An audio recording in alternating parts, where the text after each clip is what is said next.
Hello, അമ്മ മനസ്സിൻ്റെ പുതിയൊരു കഥയിലേക്ക് എല്ലാവർക്കും സ്വാഗതം. ചാനൽ ആദ്യമായിട്ട് കാണുന്നവരാണെങ്കിൽ ഒന്ന് സബ്സ്ക്രൈബ് ചെയ്തിട്ട് ലൈക്ക് ചെയ്യണേ.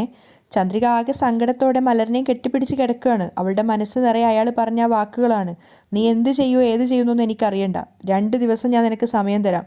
2 ദിവസത്തിനുള്ളിൽ എൻ്റെ പണം എൻ്റെ അടുത്തേക്ക് വന്ന് ചേരണം, അല്ലെങ്കിൽ നിൻ്റെ മോളെ ഞാൻ തട്ടിക്കൊണ്ടുപോകും. ചന്ദ്രിക ആകെ ടെൻഷനോടെ മലറിനെ കെട്ടിപ്പിടിച്ച് കിടക്കുകയാണ്. അവൾക്കപ്പോൾ വല്ലാത്തൊരു ഭയം തോന്നുവാണ്. ആ സമയത്താണ് അവളുടെ ഫോൺ റിങ് ചെയ്യുന്നത്. ചന്ദ്രിക എഴുന്നേറ്റ് പോയി ഫോൺ എടുത്തിട്ട് ഹലോ എന്ന് പറയുന്ന സമയത്ത് ഒന്നും പറയുന്നില്ല. വിളിച്ചത് അയാൾ തന്നെയായിരുന്നു. അയാൾ ഒരുതരം വൃത്തികെട്ടൊരു രീതിയിലാണ് വിളിക്കുന്നത്. ചന്ദ്രിക ഒരുപാട് നേരം ഹലോ ഹലോ എന്ന് പറയുകയാണെങ്കിൽ അയാൾ തിരിച്ച് മറുപടി ഒന്നും പറയുന്നില്ല. ചന്ദ്രിക ഫോൺ എടുത്ത് നോക്കുന്നുണ്ട്. പരിചയമില്ലാത്ത നമ്പറാണ്. ഇതെന്താ ഫോൺ വിളിച്ചിട്ട് ഒന്നും പറയാത്തത് എന്നൊക്കെ ചിന്തിച്ചിട്ട് ചന്ദ്രിക തിരിച്ച് ഫോൺ തലേൻ്റെ അടുത്ത് തന്നെ വെച്ചിട്ട് വീണ്ടും വന്ന് മലറിൻ്റെ അടുത്ത് കിടക്കുകയാണ്. വീണ്ടും കോൾ വന്ന സമയത്ത് ചന്ദ്രിക എടുത്ത് നോക്കുമ്പോൾ അതേ നമ്പർ തന്നെയാണ്. അപ്പോൾ അവൾ ചിന്തിക്കുന്നുണ്ട്, ഇത് ആരായിരിക്കും വീണ്ടും വീണ്ടും വിളിച്ചുകൊണ്ടിരിക്കുന്നത്. ഹലോ. അപ്പോൾ അയാൾ പൊട്ടിച്ചിരിക്കുകയാണ്. ആരാ? അപ്പോൾ അയാൾ കളിയാക്കിക്കൊണ്ട് പറയുന്നുണ്ട്, ഞാനാ ചന്ദ്രികേ. എനിക്ക് മനസ്സിലാവുന്നില്ല, ആരാ നിങ്ങൾ? ചന്ദ്രിക കുറച്ച് ദേഷ്യത്തോടാണ് ചോദിക്കുന്നത്. എന്താ അത്ര പെട്ടെന്ന് എന്നെ മറന്നുപോയോ? അപ്പോൾ ചന്ദ്രികയ്ക്ക് മനസ്സിലാവുകയാണ് ആരാണ് വിളിച്ചതെന്ന്. അവൾ കുറച്ച് ദേഷ്യത്തോടെയാണ് സംസാരിക്കുന്നത്. എന്തിനാ ഈ സമയത്ത് വിളിച്ചത്? അപ്പോൾ അയാൾ ഒരു വൃത്തികെട്ട രീതിയിലാണ് സംസാരിക്കുന്നത്. ഈ സമയത്ത് എന്തിനാ ഞാൻ വിളിച്ചതെന്ന് ചന്ദ്രികയ്ക്ക് അറിയായിരിക്കുമല്ലോ. നിനക്ക് മനസ്സിലാവുകയൊന്നും വരില്ല, കാരണം നീ ചെറിയ കുട്ടിയൊന്നും അല്ലല്ലോ ഓരോ കാര്യങ്ങളും വിശദമായിട്ട് പറഞ്ഞു തരാൻ വേണ്ടി. ചന്ദ്രിക ദേഷ്യത്തോടെ നിൽക്കുകയാണ് പല്ലെറുമ്മിക്കൊണ്ട്. അപ്പോൾ അയാൾ പറയുന്നുണ്ട്, പറ, നീ എന്താ തീരുമാനിച്ചിരിക്കുന്നത്? അപ്പോൾ ചന്ദ്രിക അയാളോട് ദേഷ്യത്തോടെ പറയാണ്, നോക്ക്, നിങ്ങൾ തെറ്റായ രീതിയിലാണ് സംസാരിക്കുന്നത്. ഇതോടെ നിർത്തിക്കോ നിങ്ങളുടെ സംസാരം. നിങ്ങൾക്ക് പണം വേണമെന്നുണ്ടെങ്കിൽ പോയിട്ട് മഹേഷിനോട് ചോദിക്ക്. എനിക്കും അയാൾക്കും തമ്മിൽ യാതൊരു ബന്ധവും ഇപ്പം ഇല്ല. അപ്പോൾ ഇയാൾ പറയുന്നുണ്ട്, ശരി, നീ എനിക്ക് പണമൊന്നും തരണ്ട, ഞാൻ ചോദിക്കുന്നത് മാത്രം തന്നാൽ മതി. ചന്ദ്രിക വെറുപ്പോടെ പറയാണ്, നിങ്ങൾ എന്താ ചോദിക്കാൻ പോകുന്നതെന്ന് എനിക്ക് നന്നായിട്ടറിയാം. ഇനി ഒരു പ്രാവശ്യം കൂടി ഇതേപോലെ സംസാരിച്ചാൽ നിങ്ങളെ കൊന്നിട്ട് ഞാൻ ജയിലിൽ പോവും. മര്യാദയ്ക്ക് ഫോൺ വെക്ക് എന്ന് പറഞ്ഞിട്ട് ചന്ദ്രിക കോൾ കട്ട് ചെയ്യാണ്. അപ്പോൾ അയാൾ ചന്ദ്രിക എന്ന് വിളിച്ചുകൊണ്ടിരിക്കുന്നുണ്ട്. വീണ്ടും വീണ്ടും അയാൾ ചന്ദ്രികയുടെ നമ്പറിലേക്ക് വിളിക്കുന്നതോറും ചന്ദ്രിക കട്ടായിക്കൊണ്ടിരിക്കുകയാണ്. ചന്ദ്രികയ്ക്ക് വല്ലാത്ത ദേഷ്യവും വെറുപ്പും വരുന്നുണ്ടായിരുന്നു. അതിനുശേഷം വീണ്ടും ഫോൺ റിങ് ചെയ്തപ്പോൾ ചന്ദ്രിക എടുത്ത് ദേഷ്യത്തോടെ പറയുന്നുണ്ട്, ഹലോ. പക്ഷേ വിളിച്ചത് സിദ്ധാർത്ഥായിരുന്നു. ചന്ദ്രിക. പെട്ടെന്ന് സിദ്ധാർത്ഥിനൊന്നും മനസ്സിലായില്ല ചന്ദ്രിക എന്തിനാ ഇത്രയും ഷൗട്ട് ചെയ്തിട്ട് ഹലോ പറഞ്ഞതെന്ന്. അപ്പോഴാണ് ചന്ദ്രിക ഫോൺ എടുത്ത് നോക്കുന്നത്. അപ്പോൾ സിദ്ധാർത്ഥിൻ്റെ പേരാണ്. അത് കണ്ടപ്പോൾ അവൾ ഫോൺ വീണ്ടും ചെവിയിൽ വെച്ചിട്ട്, സിധു സാർ, നിങ്ങൾ എന്താ സാർ ഈ സമയത്ത് വിളിച്ചിരിക്കുന്നത്? ചന്ദ്രിക ആകെ വല്ലായ്മയോടെ ചോദിക്കുകയാണ്. അപ്പോൾ സിദ്ധു പറയുന്നുണ്ട്, ഏയ് ഒന്നുമില്ല ചന്ദ്രിക, ഞാൻ വെറുതെ വിളിച്ചതാണ്. മലര എങ്ങനെയുണ്ട്, നിനക്കെങ്ങനെയുണ്ട് എന്നൊക്കെ ചോദിക്കാമെന്ന് വിചാരിച്ച് വിളിച്ചതാ. ഞങ്ങൾ നന്നായിട്ടിരിക്കുന്നു സാർ. ചന്ദ്രികയുടെ ശബ്ദത്തിലൊക്കെ ഒരു വല്ലായ്മ ഉണ്ടായിരുന്നു. അത് മനസ്സിലാക്കിയിട്ട് സിദ്ധാർത്ഥ് ചോദിക്കുന്നുണ്ട്, ചന്ദ്രിക എന്താ ഒരുമാതിരി പേടിക്കുന്നത് പോലെ സംസാരിക്കുന്നത്? ഏയ് അത് ഒന്നുമില്ല സാർ, ഞാൻ ഉറക്കത്തിലായിരുന്നു, അതുകൊണ്ടാ. അത് കേട്ട സമയത്ത് സിദ്ധാർത്ഥ് പിന്നെ പ്രത്യേകിച്ച് സംശയമൊന്നും തോന്നുന്നില്ല. അവൻ പുഞ്ചിരിച്ചുകൊണ്ട് പറയുന്നുണ്ട്, ചന്ദ്രിക, താനും മലരും ഇല്ലാതെ വീടാകെ എന്തോ ഉറങ്ങിയതുപോലെയുണ്ട്. എന്തിനാ ചന്ദ്രിക നിങ്ങൾ പോയത്? സിദ്ധാർത്ഥ് വല്ലാത്ത സങ്കടത്തോടെ ചോദിക്കുകയാണ്. അപ്പോൾ ചന്ദ്രികയ്ക്ക് അത് കേട്ടപ്പോൾ വല്ലാത്തൊരു പാവം തോന്നുന്നുണ്ടായിരുന്നു. ഒന്നും അവനോട് വിട്ടു തുറന്ന് പറയാനും പറ്റില്ല. ചന്ദ്രിക പറയാണ്, എന്തോ എനിക്കവിടെ നിൽക്കുന്നത് തീരെ പറ്റുന്നില്ല സർ, അതുകൊണ്ടാണ് ഞാൻ ഇങ്ങോട്ടേക്ക് വന്നത്. അത് കേട്ട് സിദ്ധാർത്ഥിന് വല്ലാത്ത സങ്കടം തോന്നുകയാണ്. ചന്ദ്രിക പറയുന്നുണ്ട്, വീണ്ടും വീണ്ടും ഇത് തന്നെ ചോദിക്കല്ലേ സർ, പ്ലീസ് സർ. ശരി ചന്ദ്രിക, ഇനി ഞാൻ ഇതിനെക്കുറിച്ച് ചോദിക്കില്ല. ചന്ദ്രികയ്ക്ക് സിദ്ധാർത്ഥിനോട് വല്ലാത്തൊരു പാവം തോന്നുകയാണ്. അപ്പോൾ സിദ്ധാർത്ഥ് പറയുന്നുണ്ട്, മലരനാണെങ്കിൽ അവിടെ താമസിക്കുന്നത് തീരെ ഇഷ്ടമല്ല, നീ നിർബന്ധിക്കുന്നത് കാരണമാണ് മലര അവിടെ നിൽക്കുന്നത്. അപ്പോൾ ചന്ദ്രിക പറയുന്നുണ്ട്, ഏത് സ്ഥലമായാലും എന്താ സർ, കുറച്ചു കാലം ജീവിച്ചാൽ അതുമായിട്ട് പൊരുത്തപ്പെട്ടോളൂ. അതിനുശേഷം അവൾ പോലും അറിയാതെ അവൾ ചോദിക്കുകയാണ്, അല്ല, മഹേന്ദ്രൻ സാറും ലക്ഷ്മിയൊക്കെ നന്നായിട്ടാണോ ഉള്ളത്? എല്ലാവരും നന്നായിട്ടാണ് ഉള്ളത്. അപ്പോൾ ചന്ദ്രിക ചോദിക്കുന്നുണ്ട്, ഞങ്ങൾ അവിടുന്ന് പോകുന്നതിന് ശേഷമെങ്കിലും ജാനകി അമ്മ ഇപ്പോൾ സന്തോഷത്തിലാണോ? അത് കേട്ട് സിദ്ധാർത്ഥ് മറുപടിയൊന്നും പറയുന്നില്ല. അവനൊരു ദീർഘനിശ്വാസം ചെയ്യാണ്. അപ്പോൾ ചന്ദ്രിക തന്നെ പറയുന്നുണ്ട്, തീർച്ചയായിട്ടും അവർ സന്തോഷത്തിലായിരിക്കും സർ. സിദ്ധാർത്ഥ് അപ്പോഴും ഒന്നും പറയുന്നില്ല. അവനാകെ ഡെസ്പായിട്ട് കേട്ട് നിൽക്കുകയാണ്. അപ്പോൾ ചന്ദ്രിക പറയുന്നുണ്ട്, ഞങ്ങൾ അവിടെ നിന്ന് പോകുന്നത് ജാനകി അമ്മയ്ക്കെങ്കിലും സന്തോഷമാവട്ടെ സർ. അപ്പോൾ സിദ്ധാർത്ഥ് വേഗം പറയാണ്, പിന്നെ ചന്ദ്രിക, നിൻ്റെ അടുത്ത് സീരിയസ് ആയ ഒരു കാര്യം പറയാനുണ്ട്. എന്താ സർ?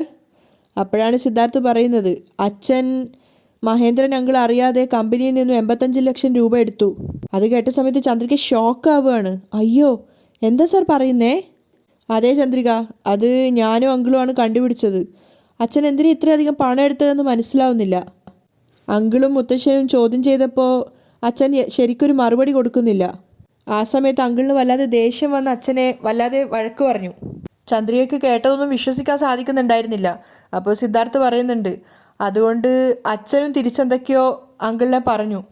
രണ്ടുപേർക്കും നല്ലോണം ദേഷ്യം വന്ന് അവസാനം അങ്കിള് അച്ഛനോട് വീട് വിട്ട് പുറത്തു പോകാൻ പറഞ്ഞു. കേട്ട കാര്യങ്ങളൊക്കെ ചന്ദ്രികയെ ഷോക്കാക്കിയിട്ടുണ്ടായിരുന്നു. അവൾ ചോദിക്കുന്നുണ്ട്, എന്താ സർ, വീട് വിട്ട് പുറത്തേക്ക് പറഞ്ഞയച്ചെന്നോ? അതേ ചന്ദ്രിക. അപ്പോൾ ചന്ദ്രിക ചിന്തിക്കുന്നുണ്ട്, എന്തിനു വേണ്ടിയിട്ടായിരിക്കും വാസുദേവൻ സാർ ഇത്രയും പണം എടുത്തിട്ടുണ്ടാവുക? ഒരുപക്ഷെ ജ്യോതിക്ക് കൊടുക്കാനായിരിക്കോ? സിദ്ധാർത്ഥും അത് തന്നെയാണ് പറയുന്നത്. അച്ഛൻ എന്തിനു വേണ്ടിയിട്ടാണ് 85 ലക്ഷം രൂപ ആർക്ക് വേണ്ടി എടുത്തതെന്ന് വരെ മനസ്സിലാവുന്നില്ല. അന്വേഷിച്ചുകൊണ്ടിരിക്കുന്നുണ്ട്, നോക്കാം, എത്രയും പെട്ടെന്ന് കണ്ടുപിടിക്കാൻ സാധിക്കും. ശരി ചന്ദ്രിക, സമയം ഒരുപാടായി, നീ ഉറങ്ങിക്കോ. മലരെ എഴുന്നേറ്റാ ഞാൻ വിളിച്ചു എന്ന് പറ. നിങ്ങൾക്ക് എന്ത് ഹെൽപ്പ് വേണമെങ്കിലും എപ്പോഴായാലും എന്നെ വിളിച്ചാൽ മതി. ശരി sir, good night. Siddharth call cut ചെയ്യാണ്. കോള് കട്ടായതിനു ശേഷം ചന്ദ്രിക ചിന്തിക്കുന്നുണ്ട്, പാവം ജാനകി അമ്മ വാസുദേവൻ നല്ലൊരാളാണെന്ന് വിശ്വസിക്കുക. ഒരുപക്ഷെ വാസുദേവൻ സാറ് ആ 85 ലക്ഷം രൂപ ആ ജ്യോതിക്ക് കൊടുത്തതായിരിക്കോ? സിദ്ധാർത്ഥിന് ഉറക്കം വരുന്നുണ്ടായിരുന്നില്ല. അതുകൊണ്ട് തന്നെ അവൻ അവിടെ ഇരുന്നിട്ട് ചന്ദ്രനെ നോക്കിയിരിക്കുകയാണ്. പൂർണ്ണ ചന്ദ്രനായിരുന്നു. ആ ചന്ദ്രനുള്ളിൽ ചന്ദ്രികയെ കാണുകയാണ് സിദ്ധാർത്ഥ്.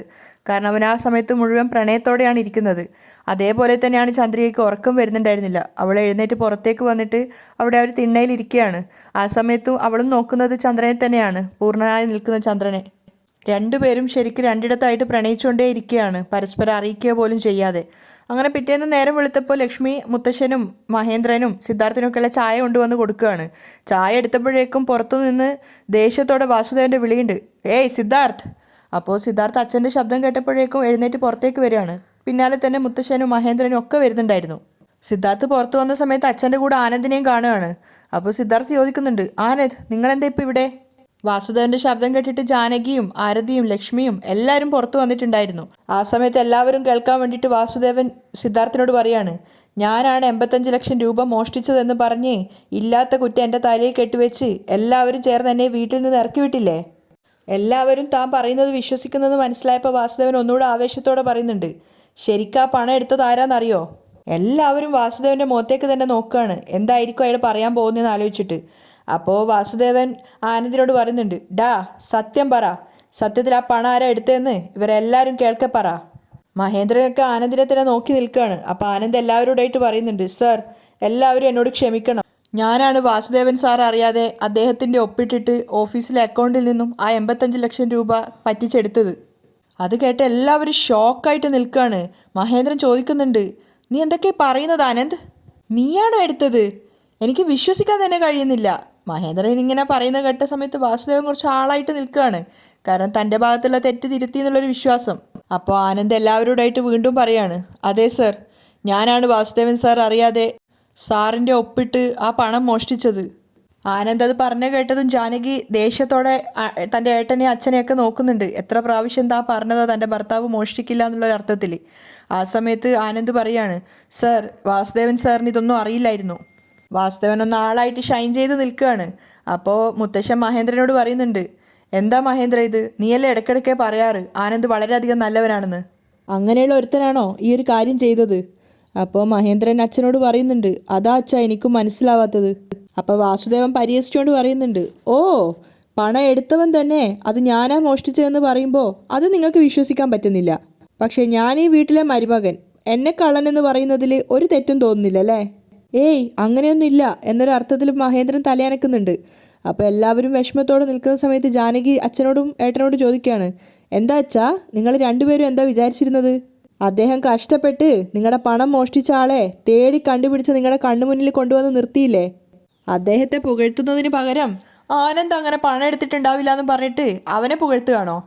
എല്ലാവരും തലതാഴ്ത്തി നിൽക്കുകയാണ്. അപ്പോൾ വാസുദേവൻ ജാനകിയോട് പറയുന്നുണ്ട്, ജാനകി ഇതിൽ നിന്ന് നിനക്ക് നന്നായിട്ട് മനസ്സിലായില്ലേ, ഇവർക്കൊന്നും പണം മുഖ്യമല്ല, എന്നെ അപമാനിക്കുന്നതിലാണ് ഇവർക്കൊക്കെ വലിയ താല്പര്യം.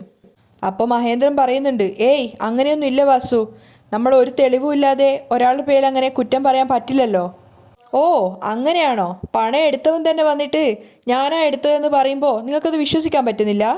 മഹേന്ദ്രൻ ഒന്നും പറയാതെ നിൽക്കുകയാണ്. അപ്പോൾ വാസു ആളാവുന്നുണ്ട്, നിങ്ങളെ സംബന്ധിച്ചിടത്തോളം ഞാനാണ് കള്ളെന്ന് തെളിയിക്കണം, അത്രയല്ലേ ഉള്ളൂ. ജാനകിയും പുച്ഛത്തോടെ നിൽക്കുകയാണ് ഏട്ടനെ അച്ഛനെ നോക്കിയിട്ട്. അപ്പോൾ മഹേന്ദ്രൻ പറയുന്നുണ്ട്, ഏയ് അങ്ങനെയൊന്നും ഇല്ല, അങ്ങനെയൊന്നും പറയല്ലേ. സത്യമായിട്ടും ആനന്ദാണ് ആ പണം മോഷ്ടിച്ചതെങ്കിൽ അവൻ്റെ മേലെ എന്താ ആക്ഷൻ എടുക്കണോ അത് ഞാൻ എടുക്കും. വാസു മെല്ലെ ഇടം കണ്ടിട്ടിട്ട് ആനന്ദിനെ നോക്കുകയാണ്. അപ്പോൾ ജാനകി സിദ്ധാർത്ഥനോട് പറയുന്നുണ്ട്, കണ്ടോ നിന്റെ അച്ഛൻ പണം എടുത്തിട്ടില്ലാന്ന് എത്ര പ്രാവശ്യം നിങ്ങളോടൊക്കെ പറഞ്ഞതാ, ആരെങ്കിലും വിശ്വസിച്ചോ? നീയും ഇവരുടെ കൂടെ ചേർന്നിട്ട് നിന്റെ അച്ഛനെ സംശയിച്ചില്ലേടാ പാപി. അമ്മ അങ്ങനെയല്ല അമ്മ, സിദ്ധാർത്ഥ് പറയുന്നുണ്ട്. അപ്പോൾ ജാനകി എല്ലാവരോടുമായിട്ട് പറയാണ്, നിങ്ങളെല്ലാവരും എൻ്റെ ഭർത്താവ് കള്ളനാണെന്ന് പറഞ്ഞ് അപമാനിച്ചില്ലേ, ഇന്ന് അദ്ദേഹം കള്ളനല്ലെന്ന് അദ്ദേഹം തെളിയിച്ചു. ഇതിന് നിങ്ങൾ എന്താ പറയാൻ വേണ്ടി പോകുന്നത്? പറയട്ടാ, എന്താ ഇതിനൊക്കെ മറുപടി പറയാൻ പോകുന്നത്? എൻ്റെ ഭർത്താവിനെ എൻ്റെ കൺമുന്നിൽ വെച്ചിട്ട് എന്തൊക്കെയാണ് നിങ്ങളൊക്കെ പറഞ്ഞത്? വാസുദേവൻ ഷൈൻ ചെയ്ത് നിൽക്കുകയാണ്, എല്ലാം തെളിയിച്ചു എന്നുള്ളൊരു വിശ്വാസത്തിൽ. അപ്പോൾ ജാനകി ഏട്ടനോട് പറയുന്നുണ്ട്, നിങ്ങൾ എൻ്റെ ഭർത്താവിനോട് പറഞ്ഞതിന് ഇപ്പം എല്ലാവരും കേൾക്കുക, നിങ്ങൾ അദ്ദേഹത്തോട് മാപ്പ് പറയണം. അത് കേട്ട് എല്ലാവരും ഞെട്ടിത്തെറിച്ച് നിൽക്കുകയാണ്. അപ്പോൾ വാസുദേവൻ കൂളായിട്ട് പറയുന്നുണ്ട്, ഏയ് അതൊന്നും വേണ്ട ജാനകി, ഇവർ ചെയ്ത തെറ്റ് നമ്മളും ചെയ്യേണ്ടതില്ല. ഞാൻ തെറ്റ് ചെയ്തിട്ടില്ല എന്ന് ഞാൻ തെളിയിച്ചു. ഇനി ഇവരുടെ മുഖത്തെ എവിടെ കൊണ്ടേ ഒളിപ്പിക്കാനാ?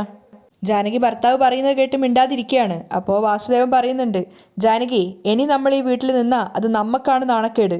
വാ നമ്മളെല്ലാവരും ഈ വീട് വിട്ട് പോവാം. അത് കേട്ട സമയത്ത് എല്ലാവരും ഷോക്കായിട്ട് നിൽക്കുകയാണ്. പക്ഷെ ജാനകിക്ക് വലിയ കുലുക്കമൊന്നും ഉണ്ടായിരുന്നില്ല. അപ്പോൾ വാസുദേവൻ പറയുന്നുണ്ട്, ചോറോ കഞ്ഞിയോ എന്തായാലും നമ്മളെ ഇഷ്ടത്തിന് നമുക്ക് ജീവിക്കാം. ഇങ്ങനെയുള്ള മര്യാദയില്ലാത്ത ആൾക്കാരെടുത്തൊന്നും നമ്മളെ കൊണ്ട് ജീവിക്കാൻ സാധിക്കില്ല. അപ്പോൾ ജാനകി ഭർത്താവിനോട് പറയുന്നുണ്ട്, നിങ്ങൾ പറഞ്ഞത് ശരിയാണ്, ഇനി ഈ വീട്ടിൽ നമ്മൾ ജീവിക്കാൻ പാടില്ല. എല്ലാവരും ഷോക്കായിട്ട് ജാനകിയെ നോക്കുന്ന സമയത്ത് ജാനകി ആരതിയോടും സിദ്ധാർത്ഥിനോടും പറയാണ്, വാ നമുക്ക് പോവാന്ന്. അപ്പോഴേക്കും വേഗം മഹേന്ദ്രൻ പറയുന്നുണ്ട്, ഏയ് ജാനകി ഇങ്ങനെ തിരക്ക് പിടിച്ച് തീരുമാനങ്ങൾ എടുക്കല്ലേ മോളെ. വാസു പണം എടുത്തിട്ടില്ലെന്ന് തെളിയിച്ചു. ഞാൻ അവനോട് മോശമായിട്ട് പെരുമാറിയതിന് ഇപ്പം തന്നെ എല്ലാവർക്കും മുന്നിൽ വെച്ച് ഞാൻ അവനോട് മാപ്പ് പറയാം. മഹേന്ദ്രൻ വാസുദേവനോട് പറയാണ്, വാസു എനിക്ക് മാപ്പ് തരണം. എല്ലാവരുടെയും മുന്നിൽ വെച്ചിട്ട് ഞാൻ നിങ്ങളോട് ഇങ്ങനെ മോശമായിട്ട് പെരുമാറാൻ പാടില്ലായിരുന്നു. നിങ്ങളെ ഒരു കള്ളനായിട്ട് ഞാൻ ചിത്രീകരിക്കാൻ പാടില്ലായിരുന്നു. എന്തോ ദേഷ്യം കയറിയ സമയത്ത് എനിക്ക് ആലോചിക്കാൻ പോലും പറ്റിയില്ല. വാസുദേവൻ വലിയ ആളായിട്ട് ഷൈൻ ചെയ്തിട്ട് ആനന്ദിനോട് പറയുന്നുണ്ട്, ഏയ് ആ ചെക്ക് ഇങ്ങോട്ട് താ. അയാൾ പോക്കറ്റിൽ നിന്ന് ചെക്ക് എടുത്തിട്ട് കൊടുക്കുകയാണ്. അപ്പോൾ വാസുദേവൻ അത് മഹേന്ദ്രനെ കൊടുത്തിട്ട് പറയുന്നുണ്ട്, ഇതാ ആ 85 ലക്ഷം രൂപ എടുത്തുകൊണ്ട് പോയതിനുള്ള ചെക്ക്. മഹേന്ദ്രൻ ദേഷ്യത്തോടെ ആനന്ദിൻ്റെ മുന്നിൽ വന്നിട്ട് പറയാണ്, ഏയ് ആനന്ദ്, നിന്റെ മേൽ എത്രത്തോളം ഞാൻ മര്യാദ വെച്ചിട്ടുണ്ടായിരുന്നു, എല്ലാം നീ തന്നെ നശിപ്പിച്ചില്ലേ എന്ന് പറഞ്ഞിട്ട് അയാളുടെ കവിളത്ത് നോക്കി ഒന്ന് പൊട്ടിച്ചു കൊടുക്കുകയാണ്. തല്ലുകൊണ്ട സമയത്ത് ആനന്ദ് എന്തെങ്കിലും തിരുത്തി പറയുമെന്ന് വാസുദേവന് പേടിയുണ്ടായിരുന്നു. അയാൾ പേടിയോടെ ആനന്ദിനെ നോക്കുകയാണ്. ജാനകിയാണെങ്കിൽ പുച്ഛത്തോടെയാണ് നിൽക്കുന്നത്. അപ്പോൾ മഹേന്ദ്രൻ ആനന്ദിനോട് പറയുന്നുണ്ട്, ഇനി ഓഫീസിൻ്റെ അടുത്ത് പോലും നിന്നെ കാണാൻ പാടില്ല, ഇറങ്ങിപ്പോടാ. അപ്പോൾ ആനന്ദ് വാസുദേവനെ നോക്കുകയാണ്. വാസുദേവൻ കണ്ണുകൊണ്ട് ഏയ് കുഴപ്പമാക്കൊന്നും വേണ്ട, പ്രശ്നമൊന്നും ഇല്ല എന്നുള്ള അർത്ഥത്തിൽ കണ്ണോട് കാണിച്ചു കൊടുക്കുന്നുണ്ട്. ആനന്ദ് വീണ്ടും എല്ലാവരോടായിട്ട് പറയാണ്, എല്ലാവരും എന്നോട് ക്ഷമിക്കണം, ഇറങ്ങിപ്പോയിക്കോ ഇവിടുന്ന്. മഹേന്ദ്രൻ ദേഷ്യത്തോടെ ആക്രോശിക്കുകയാണ്. അപ്പോൾ അയാൾ അവിടെ നിന്ന് ഇറങ്ങിപ്പോകണം. അപ്പോൾ സിദ്ധാർത്ഥ് പറയുന്നുണ്ട്, അങ്കിൾ ഇവനെ ഇങ്ങനെ വെറുതെ വിട്ടാൽ പറ്റില്ല, നമുക്ക് പോലീസിൽ കംപ്ലയിൻറ്റ് ചെയ്യണം. അപ്പോൾ മഹേന്ദ്രൻ കുറച്ചൊരു സഹതാപത്തോടെ പറയാണ്, വേണ്ട സിദ്ധു, നമ്മുടെ കമ്പനിയിൽ എത്ര വർഷത്തോളമായിട്ട് അയാൾ ജോലി ചെയ്യുന്നതാ, ബുദ്ധി നഷ്ടപ്പെട്ട് എന്തൊക്കെയോ ചെയ്തു പോയതാണ്, തൽക്കാലം നമുക്ക് ക്ഷമിച്ചേക്കാം. അപ്പോഴാണ് വാസുദേവന് സമാധാനമായത്. അപ്പോൾ ജാനകി ഭർത്താവിനോട് പറയുന്നുണ്ട്, ഇപ്പോഴാണ് എനിക്ക് ശ്വാസം നേരെ വീണത്, എനിക്കിത് മതി, ഇത് മാത്രം മതി. നിങ്ങളെ കള്ളനാണെന്ന് പറഞ്ഞിട്ട് അപമാനിച്ചപ്പോൾ ഞാൻ എത്രത്തോളം സങ്കടപ്പെട്ടിരുന്നു എന്നറിയോ? അപ്പോൾ മുത്തശ്ശനും വാസുവിനോട് പറയുന്നുണ്ട്, വാസുദേവ, മഹേന്ദ്രനും ഞാനും ആ സമയത്ത് ദേഷ്യത്തിൽ എന്തൊക്കെയോ നിന്നോട് പറഞ്ഞു പോയിട്ടുണ്ട്, നീ അതൊന്നും മനസ്സിൽ വെക്കരുത്. എപ്പോഴും ഉള്ളതുപോലെ നീ ഈ വീട്ടിൽ തന്നെ ജീവിക്കണം, ജാനകിയെ ഒരു കുറവുമില്ലാതെ നോക്കണം.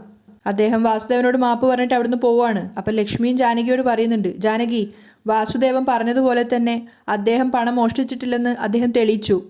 ഇപ്പോഴാണ് എനിക്ക് സമാധാനമായത്. എന്തോ നമ്മുടെ കുടുംബം പിരിഞ്ഞു പോകുമെന്ന് ഞാൻ വല്ലാതെ ഭയപ്പെട്ടിരുന്നു.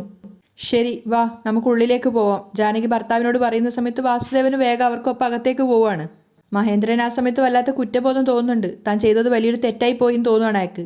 അങ്ങനെ കുറച്ചു നേരത്തിന് ശേഷം അച്ഛൻ്റെയും സിദ്ധാർത്ഥിൻ്റെയും കൂടെ നിന്നിട്ട് അയാൾ ഇങ്ങനെ ടെൻഷൻ അടിച്ച് നടക്കുകയാണ്. സിദ്ധാർത്ഥും ആകെ കൺഫ്യൂഷനിലാണ്, അവനും വേറൊരു ലോകത്ത് ചിന്തയിലാണ്. അപ്പോൾ മുത്തശ്ശൻ മഹേന്ദ്രനോട് ചോദിക്കുന്നുണ്ട്, ഏയ് മഹേന്ദ്ര, എന്താ ഇങ്ങനെ ആലോചിച്ചുകൊണ്ടിരിക്കുന്നത്? ഒന്നുമില്ല അച്ഛാ, നമ്മൾ വാസുദേവനാണ് ആ 85 ലക്ഷം രൂപ എടുത്തതെന്ന് വിചാരിച്ചു. പക്ഷേ ഈ ആനന്ദ് നമ്മളടുത്ത് നന്നായിട്ട് നിന്നിട്ട് ഇങ്ങനെയൊരു ദ്രോഹം ചെയ്തു എന്ന് വിശ്വസിക്കാൻ പറ്റുന്നില്ല. അതാലോചിക്കുമ്പോൾ വല്ലാത്ത സങ്കടം തോന്നുകയാണ് അച്ഛാ.